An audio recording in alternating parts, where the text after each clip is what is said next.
O silêncio pairava sobre o reino de Israel, mas nas sombras dos palácios e nos recantos da alma do rei, uma voz sutil soprava. Não era o sussurro de profetas nem o cântico dos levitas, mas a insinuação venenosa do inimigo. O coração de Davi, o homem outrora moldado pelo pastoreio e pelo deserto, começou a pulsar não em gratidão, mas em soberba. O rei que havia vencido gigantes pela força do Senhor, que havia conquistado cidades pela mão do Altíssimo, agora desejava contar o exército, pesar sua glória em números, medir sua força não na promessa, mas no orgulho. Assim, Davi ordenou: contai a Israel, do extremo norte ao extremo sul. Quero saber quantos guerreiros tenho debaixo da minha bandeira. A ordem caiu como pedra em águas tranquilas. Joabe, general endurecido pela guerra, estremeceu ao ouvir tal comando. Com ousadia, tentou refrear a loucura do rei. Senhor, que o Deus de Israel multiplique este povo 100 vezes mais. Mas por que deseja o meu senhor trazer culpa sobre a nação? Contudo, a palavra de Davi foi dura, e sua voz ecoou como sentença. A vontade do rei se impôs.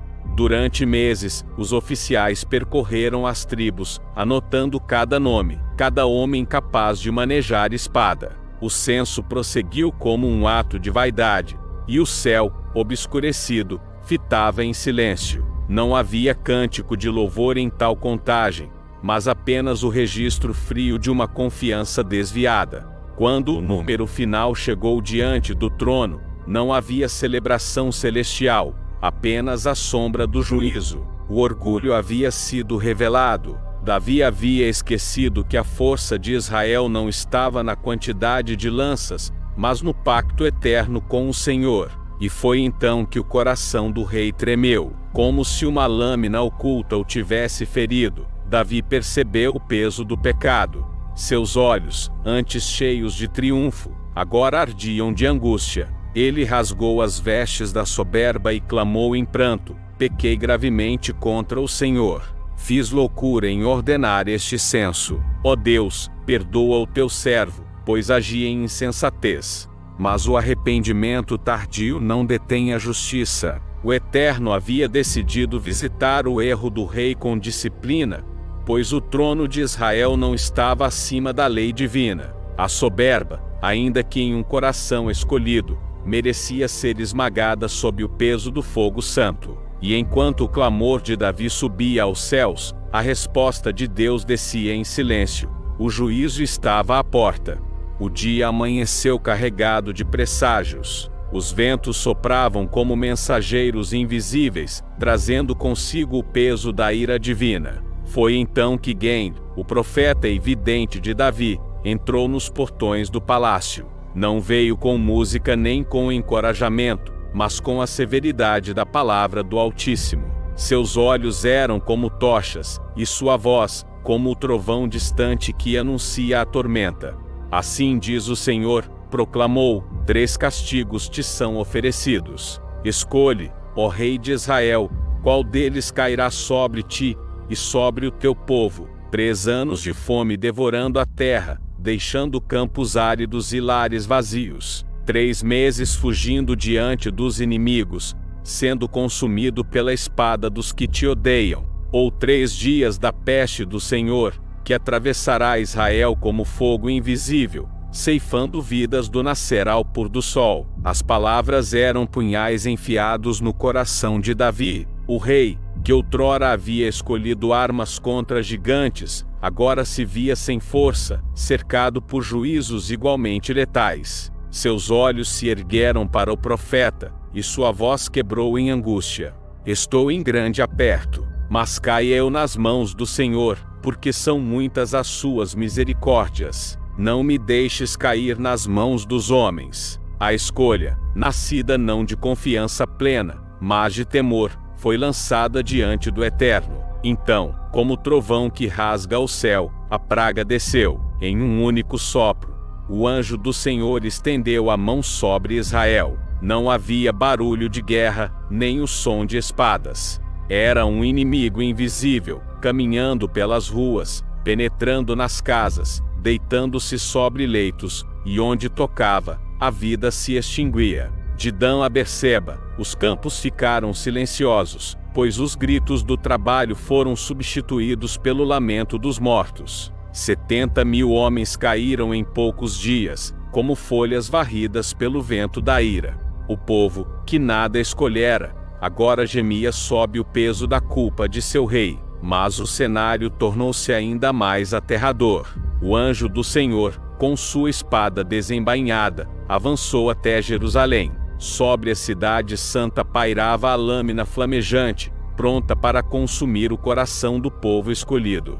Do alto, como se o céu tivesse se aberto, Davi contemplou a visão. Ele viu a figura terrível, com a espada estendida sobre Sião, e seu espírito se despedaçou em desespero. Então o rei e os anciãos de Israel, vestidos de pano de saco, caíram com o rosto em terra. Davi ergueu sua voz em clamor: Ó Senhor, sou eu quem pequei, fui eu quem agi perversamente.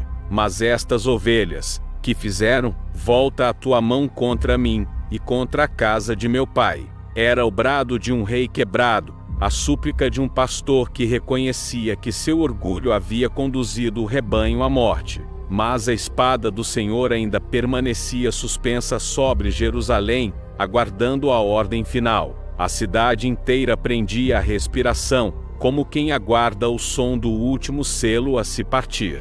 O destino de Israel pendia no fio cortante da espada do anjo, e o céu observava em silêncio o clamor de um rei humilhado.